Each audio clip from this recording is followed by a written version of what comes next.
السلام عليكم dhalinyaro soo dhawaada waa Macalin Maxmuud cashkan waxaan ku qaadan doonaa tobankan erey meesha noo saaran ereyga koowaad waa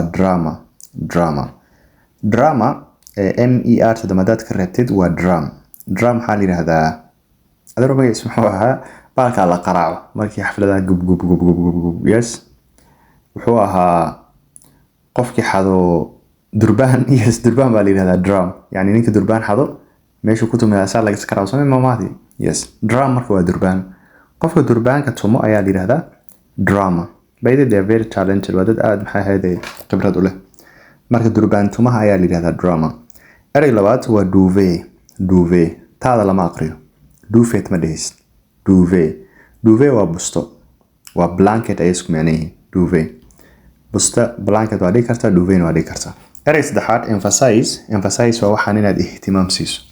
Yes, for example, the teacher emphasized that point. Macalinka pointigaas ihtimaam ayuu siiyay waqti badan ayuu ku dulqaatay aad ayuu ugu celceliyay. Subhanallah. Yes. Ereyga afraad ensuite waxaa loo isticmaalaa musqul ku dhagan qolka jiifka.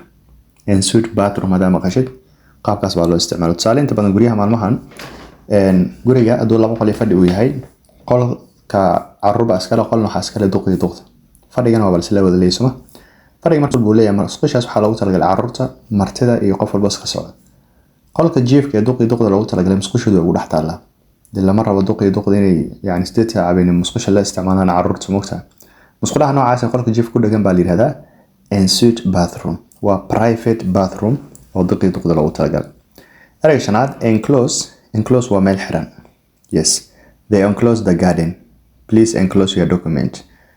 They enclosed the garden beerti bay soo xireen yani darbi bay ku wareejiyeen they surrounded the garden smart ereyga lixaad fence waa darbiga guriga yani lagu wareejiyo ama darbiga dhagaxa kaaga dhisnaado ama koronto fiilooyin koronto la ku ahaado wuxuu doon ama oodba ha ku ahaado fence waa darbiga lagu wareejiyay beerta ama guriga ereyga toddobaad fiction sheekooyinka ama buugaagta inta badan laba qaab u samaysan yihiin waa fiction iyo non-fiction.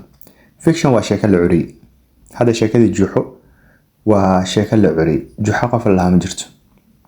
Ama cigaal shidaad camal. Cigaal shidinu fuleeyaha yani waa sheeko la curiyay. Tusaale Maxamuud ba maanta fariistay magac buu la baxay dad qalata camal. Okay? And then sheeko ka qor. Sheekadaas la curiyay waxa la yiraahdaa fiction. Af Soomaaliga waxa la yiraahdaa hal abuur. Sheeko kale waxa jirto aanan wax la curiyay dad taariikh sax ay tahay taas waxaa la yiraahdaa hal urur tusaale sayidka camilna wax ka qortid taas waa non-fiction. I hope it makes sense.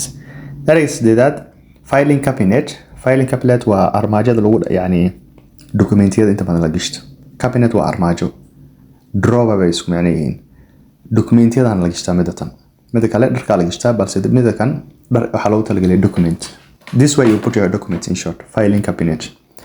ereyga sagaalaad flautist waa qofka yani baashan flute-ka waa sida foorida camal waxaan jeclaan lahaa sawirkeeda inaad raadaysid si aad fikrad guud uga heshid flute waxaa la yiraahdaa baashan yani lagu heeso yani afkaas u saaraysa adeen cod aad u qurux badan bay soo saaraysaa okay qofka flute-kaas qaraaco ayaa la yiraahdaa flautist ama flute player something like that marka flautist waa qofkii flute waa the instrument itself hawa la xagaliyaa adeen cod aad u qurux badan buu soo saaraa. I hope it makes sense. Ashkan intaas ayuu ka yahay until next time stay safe and God bless you. Bye bye.